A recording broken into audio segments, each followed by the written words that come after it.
This is Philip Chow. I'm the founder and chief investment officer of Experiential Wealth. I think there's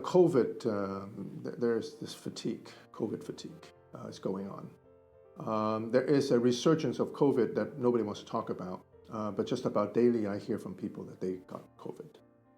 Thank goodness it's a mild form. And now we don't call it pandemic, we call it endemic. Whatever we want to call it, COVID is not going away. COVID is here to stay. And COVID is an international, global issue. It's not just a US issue. And we tried closing borders, we tried all kinds of stuff. Nothing really quite worked because COVID doesn't recognize borders. So we think that COVID is a reality. We choose to ignore it. But until you get it. So you can ignore it until you get it, and then you say, well, gee, maybe I should have done this, that, and that.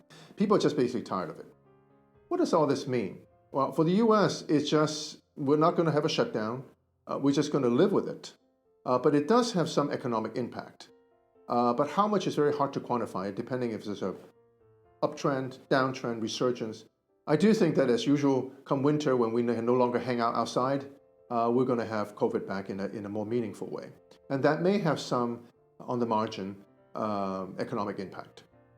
But we don't live alone we don't just live in the United States. So US is moving on, but that's not true for China. In the case of China, they have a COVID zero policy. And COVID zero policy basically means COVID zero. Well, I just told you that it's almost impossible to have zero. So they're going to keep shutting down. They're going to keep taking draconian steps to try to minimize COVID.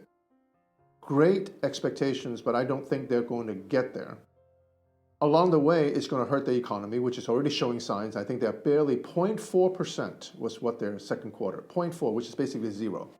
I think they had to say 0.4 because it's actually minus 0.4 probably, but they need to save face.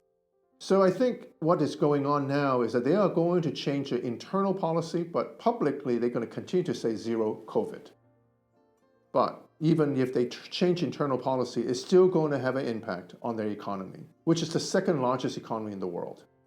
So if you add the second largest economy in the world, still trying to deal with COVID, even though the largest is not, but we are, I think that we'll continue to see a drag on global growth because of COVID that we don't talk about. So we're not going to talk about it.